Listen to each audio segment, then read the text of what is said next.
The late morning sun poured through the big glass windows of the Trust and Security Bank, making the marble floor shine.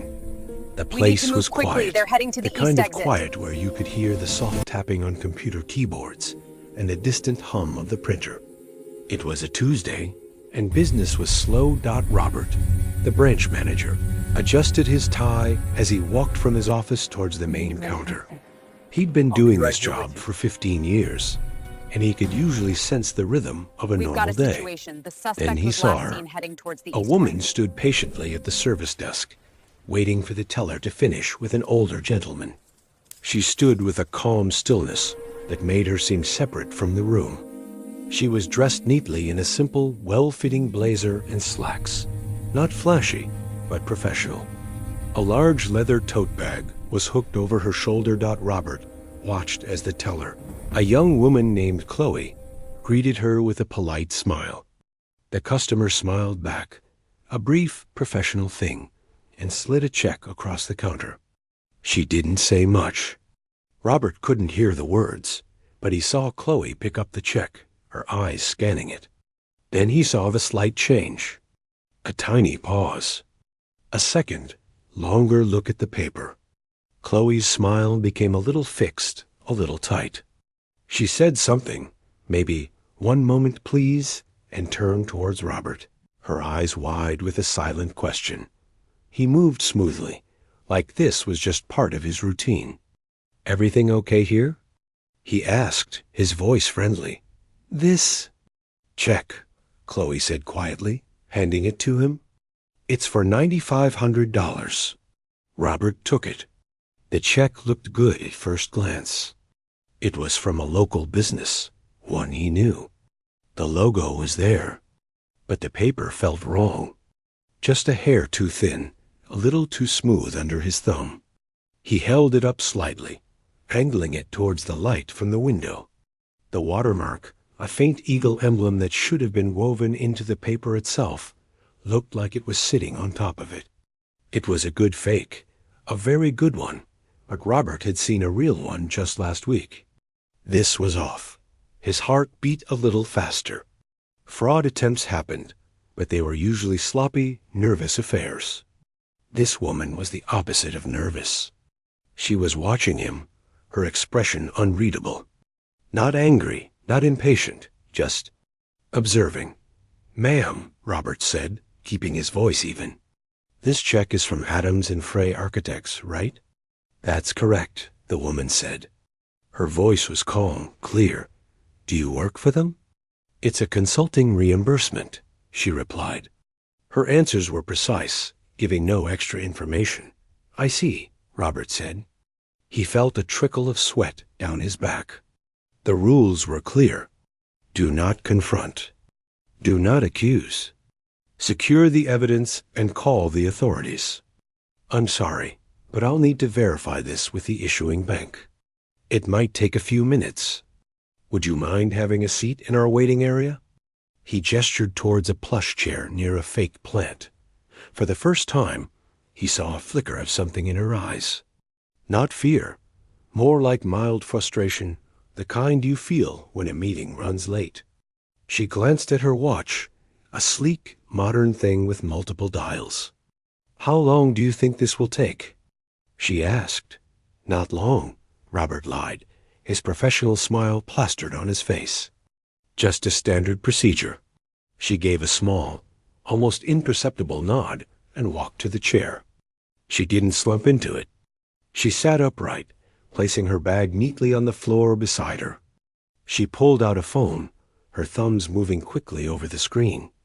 This was Robert's cue.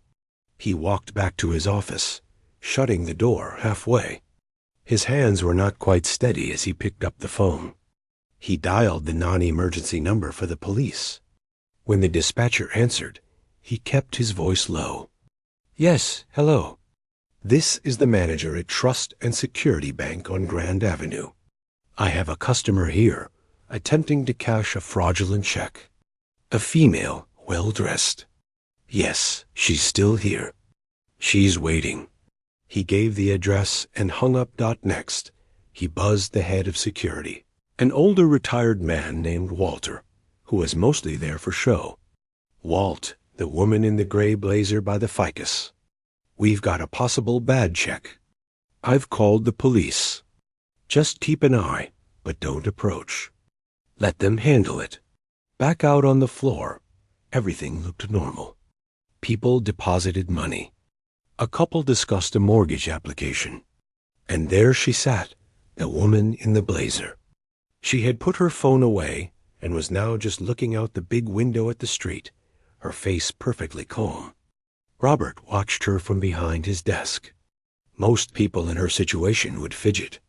They'd check their phones constantly, sigh, look around with nervous energy. She did none of that. Her stillness was unnerving. It made Robert second-guess himself for a moment. What if he was wrong? What if the watermark was just a printing error? But no, the paper was wrong. He knew it. He clutched the fake check in his hand, the paper that felt so flimsy yet had caused this whole quiet storm. All he had to do now was wait for the police to arrive. It was out of his hands.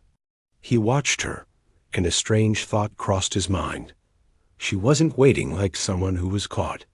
She was waiting like someone who was bored. Asterisk.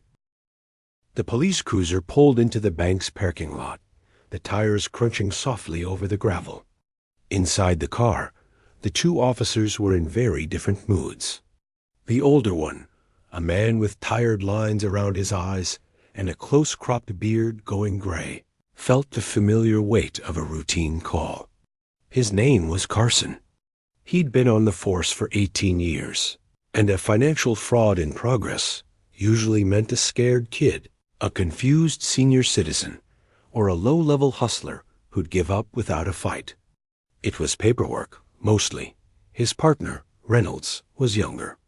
He'd only had his badge for 3 years, and he still felt a jolt of purpose every time a call came in.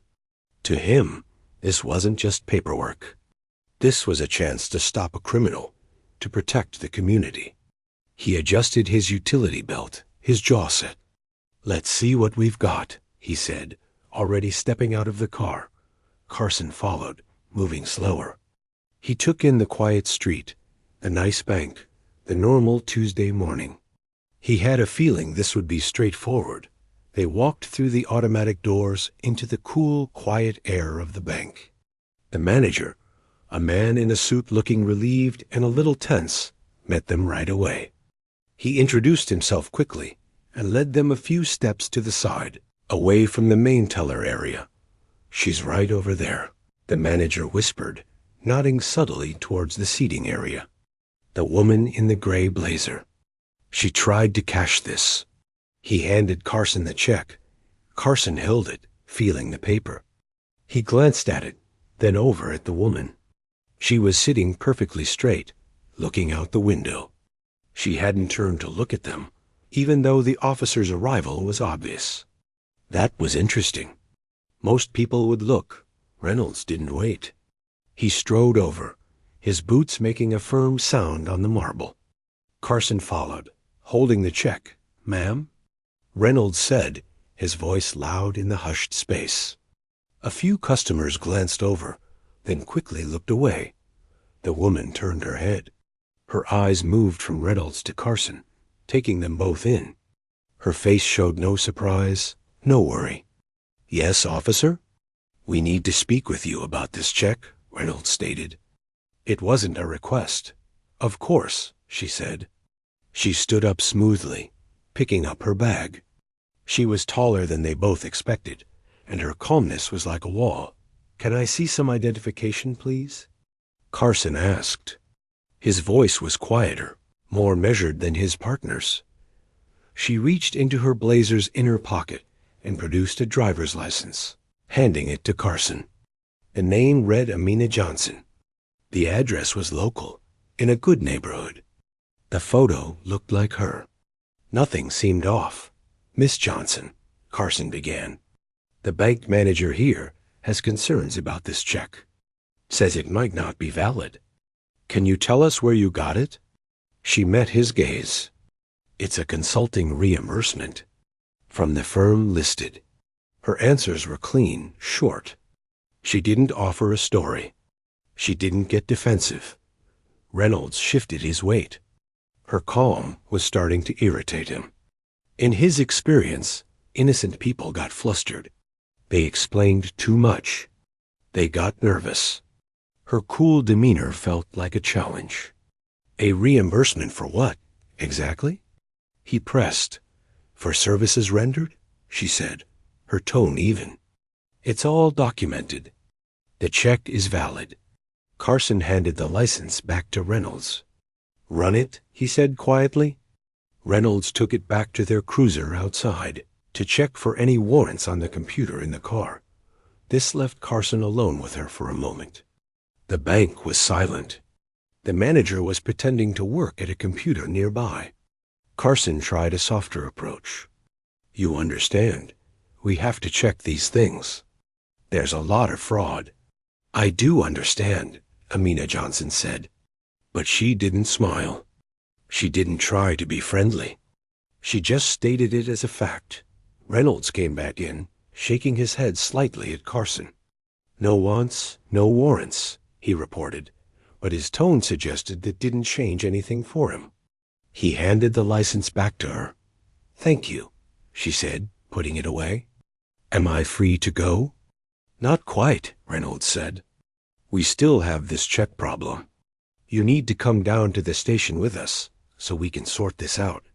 A flicker of something not fear, but a deep, controlled frustration passed over her face. Officer, that check is good. You can call the issuing bank right now. The number is on the check. We'll do all that at the station, Reynolds said. His mind was made up. Her insistence, her lack of panic, it all felt wrong to him. It felt like the calm act of a pro. We're not going to do this here. Turn around, please. Carson felt a twist in his gut. This was escalating quickly. They had no proof yet, just a manager's hunch. Partner, maybe we can just... he started, but Reynolds was already moving. Ma'am, turn around. Place your hands behind your back. For a long second, she didn't move. She looked at Carson, then back at Reynolds. The air in the bank seemed to get even thinner. Everyone was watching now, no longer pretending not to. Then, slowly, she turned. She placed her hands behind her back, wrists together. The movement was resigned, almost graceful. As Reynolds clicked the cold metal handcuffs around her wrists, tightening them more than necessary, Carson saw her close her eyes for just a second. A long breath went out of her. Reynolds began the formal words. You have the right to remain silent. As he spoke, Carson watched her face. She wasn't listening to the rights. She was looking past him, out the big window again, her expression hardening into something unreadable. Before Reynolds finished, she spoke, her voice clear and low, cutting through his recitation. You are making a significant mistake, she said. It wasn't a threat. It wasn't yelled. It was a statement, simple and cold, like she was reading a verdict. Then she went silent again, allowing Reynolds to finish, her body held with a stiff, proud posture that made the handcuffs look like a crude insult. Carson took her bag from the manager. It felt heavy. As they walked her out of the bank, the eyes of the customers and staff burning into their backs, that feeling in Carson's gut got worse. He held the door open as Reynolds guided her, head held high, into the back of the cruiser. She didn't slump into the seat. She sat upright, looking straight ahead through the metal divider. Reynolds slid into the driver's seat, confident. Got her, he muttered, more to himself than to Carson. Carson didn't answer. He got in the passenger seat and looked back at her through the rearview mirror. Her eyes met his in the reflection. They held no plea, no anger. Just a flat, waiting stillness. And for the first time all morning, Officer Carson felt a real cold trickle of doubt. The squad room was a world away from the quiet bank. It was a box of noise and stale coffee smells. Phones rang. Printers chattered, and other officers talked in loud voices, their words bouncing off the old linoleum floors. They led her through this chaos, past desks piled with papers and old computer monitors. Everyone looked up. A woman in handcuffs, dressed for an office job, being walked through the room, always drew eyes. She didn't look down. She kept her gaze straight ahead, following the younger officer's lead. They put her in a small interview room. It was plain, with just a table bolted to the floor and 3 chairs. The walls were a dull, grimy beige. A camera with a little red light was mounted in the corner of the ceiling. They took the cuffs off, and the older officer pointed to a chair. "Have a seat there, please." She sat. The chair was hard and cold, even through her slacks. The 2 officers left, closing the door with a solid thud. The sudden quiet was almost worse than the noise outside. A single buzzing fluorescent light was the only sound. She flexed her wrists slowly, but her face showed nothing. She just waited. Outside, by their desks, the younger officer, Reynolds, was fired up. "You see how she is? Ice cold. That's not normal. She's a pro." He was already pulling out forms to start the report. The older officer, Carson, leaned against the desk. He rubbed his face. "We don't have anything concrete yet, partner. Just the manager's word and a bad feeling about some paper." "The check is fake," Reynolds said, as if it were a settled fact. "And she's acting guilty as hell. Who sits that still unless they're hiding something?" Carson didn't have a good answer. He'd been thinking the same thing in the bank. But now, in the harsh light of the station, it felt different. The process was rolling forward, and he felt less sure about where it was going. After a few minutes, they went back in. Reynolds carried the fake check and a notepad. He took the seat across from her, putting himself directly in her line of sight. Carson took the chair to the side, more of an observer. Reynolds slapped the check down on the table between them. "All right. Let's start from the beginning. Tell me about this check." She looked at it, then back at him. "I already have. It is a legitimate reimbursement for contract work." "What kind of work?" Reynolds pressed, his pen poised. "Confidential consultancy," she said. Reynolds let out a short, humorless laugh. "Confidential. Right. Who do you consult for?" "I am not at liberty to discuss the specifics of my client engagements." Her voice was flat, professional. It was the kind of answer that drove investigators crazy. "You're not at liberty," Reynolds repeated, his voice rising a notch. "You're in a police station. You're suspected of passing a forged instrument. That's a felony. Not at liberty doesn't work here." She didn't flinch. "I understand the situation. I am telling you the check is valid. You can verify it with the issuing bank. The routing and account numbers are correct." "We will," Carson interjected, trying to keep things from boiling over. "We're going to do that. But you have to understand, your answers aren't really helping us clear this up." She shifted her eyes to Carson. There was a fraction more patience in her look when she spoke to him. "My answers are accurate. I am attempting to cooperate within the bounds of my professional obligations." "Your professional obligations?" Reynolds cut in again, leaning forward on his elbows. "Lady, your only obligation right now is to tell us the truth. Where did you really get this check? Did you print it yourself? Are you working with someone?" For the first time, a flash of real anger showed in her eyes. It was quick, like lightning behind clouds, and then it was gone. "I did not print the check. I received it from the accounts payable department of the firm listed. I have performed the work I was paid for." The back and forth went on. Reynolds asked the same questions in different ways, trying to trip her up, to find a crack in her story. But there was no story to crack. She had only the same few, precise facts. It was like trying to grab smoke. Carson watched it all. He saw his partner getting more frustrated, more personal. He saw the woman, Amina Johnson, growing more rigid, her patience wearing thin, but her control absolute. She wasn't crying. She wasn't begging. She was just locked down. Finally, Reynolds sat back, a look of pure frustration on his face. You know what I think? I think you're lying.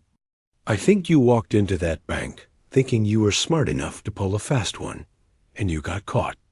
Now you're just sitting there, hoping we'll get bored and let you go. She stared at him, her gaze so direct it was uncomfortable. Several seconds of heavy silence passed. Then she spoke, her words measured and clear. Officer, you have had 3 opportunities to de-escalate this situation. First, at the bank, you dismissed a practical solution. Second, you denied a lawful request. And now, you are basing your conclusions on prejudice, not evidence. The room seemed to get colder. Reynolds's face went red. A lawful request? What lawful request? My phone call, she said, her voice like steel. I have asked to make a phone call multiple times. You have ignored it each time. It is my right. Reynolds waved a hand, dismissing her. You'll get your call when we're done here. When you decide to start being honest. Carson's head snapped up. She was right. She had asked, back in the bank and again when they first came into the room. He'd heard it, but he'd let it slide, following his partner's lead. It was a basic procedure, and they'd blown right past it. A cold knot formed in his stomach. The woman didn't argue further. She simply leaned back in her chair, the smallest movement, but it changed everything. Before, she had been a participant, however unwilling. Now she withdrew. She became a spectator in her own interrogation. Her eyes went to the camera in the corner, then back to Reynolds, with a look that was no longer of a suspect, but of an auditor. A judge thought the dynamic in the little room had broken, and they all felt it. Reynolds fumbled, trying to regain control, asking another question about the check's origin. She didn't even answer. She just kept looking at him with that cool, assessing stare. The buzzing of the fluorescent light was the loudest sound in the room. The confident energy that Reynolds had brought in with him was gone, replaced by a messy, prickly tension. They had run out of road with their questions, and the person across the table was no longer playing the game. Carson knew they were stuck. They had a silent suspect, a fake check, and a growing, sickening feeling that they had just stepped into something much deeper than a simple fraud, and they had no idea how to get back out. The heavy silence in the interview room was broken by the sound of Reynolds shuffling his papers. The noise was too loud in the quiet. He was trying to look busy, to look like he was still in charge, but his movements were jerky.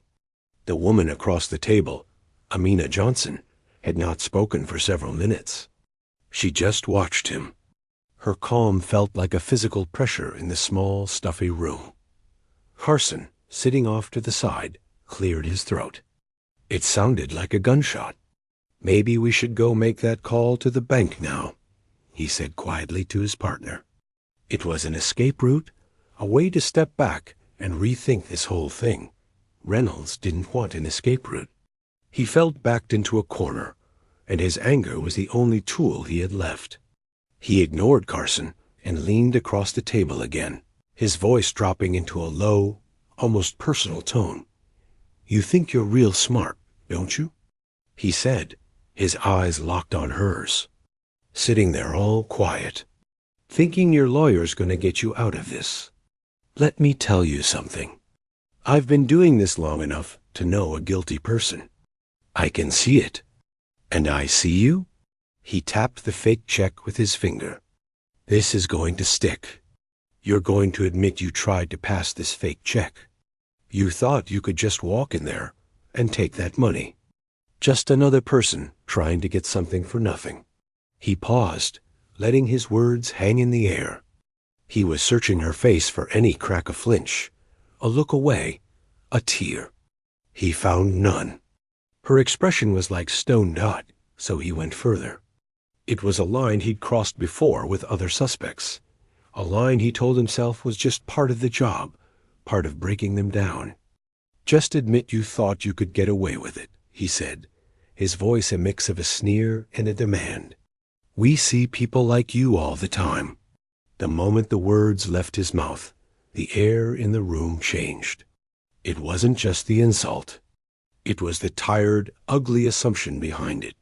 "People like you." Amina Johnson's posture shifted. It was subtle. She didn't jump up. She didn't raise her voice. Instead, she seemed to grow taller in her chair, her shoulders squaring. The patient, waiting stillness was gone, earned the way in an instant. What was left was pure, cold authority. When she spoke, her voice was different. It wasn't louder, but it was clearer, sharper. It cut through the room and pinned both officers to their seats. "Officer Reynolds," she began, and the use of his full name felt like a formal charge. "You have had 3 opportunities to de-escalate this situation. You dismissed a practical solution at the bank. You have unlawfully denied my request to make a phone call. And now you have engaged in conduct based on prejudicial bias, not fact." Reynolds opened his mouth to interrupt, to shout her down, but she didn't let him. Her eyes, sharp and focused, held his. "You are correct about one thing," she continued, her tone utterly flat. "You do see people like me all the time. And your failure to correctly identify who they are is a profound and recurring error." Before Reynolds could process the sting of those words, before he could even form a reply, the door to the interview room flew open. It didn't just open. It was pushed open with a force that slammed it against the wall with a loud bang. Standing in the doorway was a man in a dark, expensive suit. His face was tight with controlled anger. Behind him, looking pale and deeply uncomfortable, was the police precinct's captain. The captain's eyes immediately found Carson and Reynolds, and the look in them was pure dread. The man in the suit didn't wait for an invitation. He stepped into the room, and it suddenly felt much, much smaller. His gaze swept over the 2 stunned officers, then landed on Amina Johnson. "Are you all right, Agent?" he asked, his voice clipped. "Agent." The word echoed in the silent room. "I am fine," she replied, her voice back to that calm, unruffled tone. But now it carried a weight it hadn't before. The suited man turned his attention back to the officers. He pulled a leather wallet from his inside pocket and flipped it open, holding it up. The gold shield of the Federal Bureau of Investigation caught the ugly fluorescent light. "I am Assistant Special Agent in Charge Miller," he said, his words precise and icy. "You are currently detaining Special Agent Amina Johnson of the FBI's Financial Crimes Task Force." For a second, there was no sound at all. The hum of the light was gone. The distant noise from the squad room vanished. Carson felt the bottom drop out of his world. His mouth went dry. He looked from the grim-faced ACC to the captain, whose head was bowed slightly, then back to the woman, the agent, at the table. Reynolds was frozen. His face, which had been red with anger, was now draining of all color, turning a sickly gray. His mouth hung open slightly. The captain finally spoke, his voice thick. "Officers." A word, now. It wasn't a request, but ASAC, Miller wasn't finished. He pointed a finger at the check, which still lay on the table where Reynolds had slapped it. "That instrument is not a fake check," he said, biting off each word. "It is a forensic marker, issued from a controlled account. It is part of an active multi-state investigation into a multi-million-dollar wire fraud and laundering ring. Every bank it is presented to is tracked. Its purpose is to identify complicit financial institutions and personnel. You have just compromised a 6-month operation and detained a federal agent who was in the performance of her duties." Each sentence was like a hammer blow. Carson's mind raced, tumbling back through every moment. Her calm at the bank, her short answers, her request for the phone call, her warning that they were making a mistake. She hadn't been lying. She had been operating on a completely different level, following a rule book. They couldn't even see Dot as the captain hissed at them to get out. Carson stood up, his legs feeling weak. Reynolds seemed unable to move, still staring at Agent Johnson. Dot. And then Agent Johnson moved. Slowly, deliberately, she stood up from the hard chair. She reached into the inner pocket of her blazer, the same pocket from which she had produced her driver's license. This time, her fingers emerged holding a slim, black leather folder. She opened it. On one side was a gleaming gold badge, the scales of justice at its center. On the other was her identification card, her photo next to the official seal of the Federal Bureau of Investigation. The name was clear, Special Agent Amina Johnson. She didn't shove it in their faces. She simply held it up, allowing the reality of it to sink in. Her eyes met Carson's, and in them he saw no triumph, no gloating. What he saw was a deep, weary disappointment, and a finality that was worse than any anger. The proof had been on her the entire time, in her pocket, right next to her ordinary driver's license. She had chosen not to show it, waiting to see how far the situation would go. And they had taken it all the way to the cliff. Dot, as A.C. Miller gestured for her to step out of the room. She gave a final, slow look around the cramped, grimy space, her gaze lingering on the two uniformed officers who had been so certain of her guilt. Then, without another word, she walked out, past the captain, her heels making a soft, firm sound on the linoleum floor that faded away down the hall. The room was left with the three men, the furious federal agent, the humiliated captain, and the two officers standing in the wreckage of their certainty. The captain's office was quiet, the kind of quiet that felt heavy and expensive. The sounds of the squad room were muffled by the thick door. The air smelled of old wood polish and cold coffee. The captain stood behind his big desk, not sitting. His arms were crossed tightly over his chest. The federal agent, A.S.A.C. Miller, stood by the window, looking out with his back to the room. He didn't need to look at them to make his presence felt. Carson and Reynolds stood in front of the desk like schoolboys sent to the principal. Reynolds was breathing a little too fast, his eyes fixed on a spot on the carpet. Carson felt a hollow ache in his stomach, a sick feeling that had been growing since the interview room door slammed open. The captain spoke first, his voice low and rough with barely contained anger. "Do either of you have any idea what you've done? Any idea at all?" Reynolds started to speak, a defensive mumble. "Sir, we were following procedure. The manager said the check was fake." "Stop talking." The captain cut him off, not raising his voice, but the force of it made Reynolds flinch.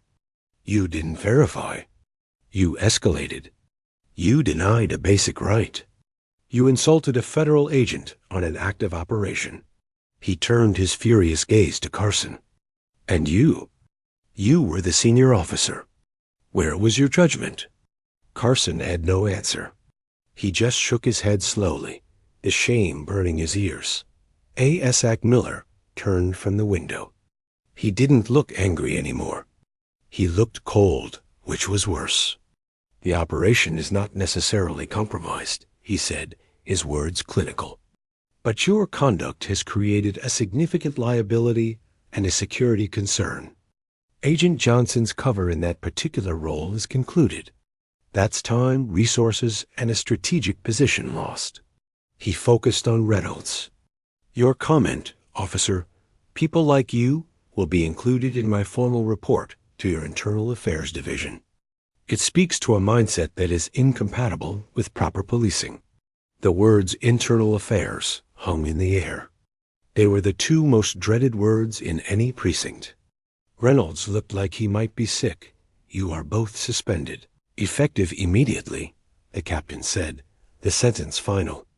Turn in your badges and guns to the desk sergeant on your way out. Do not speak to the press. Do not discuss this with anyone. Ia will be in touch. It was over. Just like that. 20 minutes ago, they had jobs, purpose, authority. Now, they had nothing but a walk of shame ahead of them. The silence in the room was absolute as the captain dismissed them with a sharp wave of his hand. Later that night. In a dim bar a few miles from the precinct, Carson sat alone on a stool. The glass of whiskey in front of him was untouched. He kept seeing it all on a loop in his head, the woman's calm face in the bank, the feel of the flimsy check, the moment he ignored his own gut feeling to follow his partner's lead. He replayed the exact second in the interrogation room when she changed, when her patience ran out and something harder took its place. He had seen it happen. He had seen the line being crossed, and he had done nothing. The good cop in the room had been utterly, completely silent. That hurt more than anything the captain had said. He wasn't a bad cop. He'd always believed that. But today, a good cop would have asked more questions. A good cop would have insisted on that phone call. A good cop would have stopped his partner. He hadn't. He had gone along, comforted by the routine, blinded by the same assumptions. He finally took a sip of the whiskey, but it tasted like ash. Across town. Reynolds was in his small apartment, the blue light of his laptop screen glowing on his face. He was typing furiously, his report for internal affairs. His suspension letter lay crumpled on the floor. His mind raced, trying to find the angle, the way to frame the story. Proceeded based on the sworn statement of the bank manager. Observed suspect behavior consistent with fraud. Subject was uncooperative and evasive. He typed the words, but they felt hollow, even to him. He kept picturing the black leather folder, the gleam of that federal badge. A hot wave of humiliation washed over him, but it quickly boiled into a new stubborn anger. They hadn't known. How were they supposed to know? It was a mistake, a simple mistake anyone could have made. He deleted a line, then typed it again, louder this time, trying to convince the empty room. In a secure federal building downtown, the mood was different. It was focused, quiet. A command center buzzed with low activity. Large digital maps glowed on the walls, dotted with lines of light and clusters of red markers. Special Agent Amina Johnson sat at a workstation, her gray blazer now draped over the back of her chair. The stiff posture from the interview room was gone, replaced by the easy concentration of someone in their natural habitat. On her main screen, a digital copy of the check. Her check was displayed. Next to it, a map showed its path. The bank they had taken her from was now flagged, its data streaming into a larger file. A young analyst approached her, looking hesitant.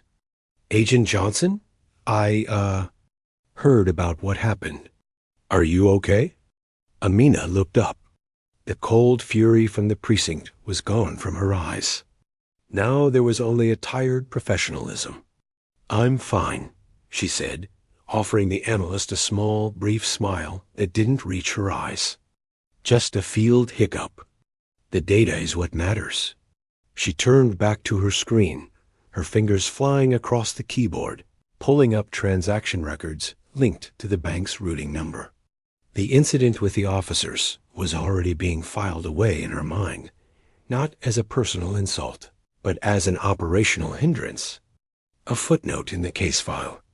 She reached for a pen, and as she did, the overhead light caught the surface of the gold FBI badge that sat on her desk next to her credentials.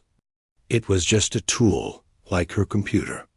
A symbol of the authority she carried, an authority that was real and present, whether it was visible or tucked away in her pocket, for the two officers. The day had been an earthquake, a life-altering collision with a reality they failed to see. For Agent Johnson, it was just a frustrating delay in a much longer, more important game. The final image was not of a confrontation, but of a separation. Two men were left spinning in the consequences, one drowning in regret, the other thrashing in denial. And a woman, having brushed off the dust of their mistake, was already back to work, her eyes on the real target, her badge gleaming quietly under the fluorescent lights, right where it had always belonged.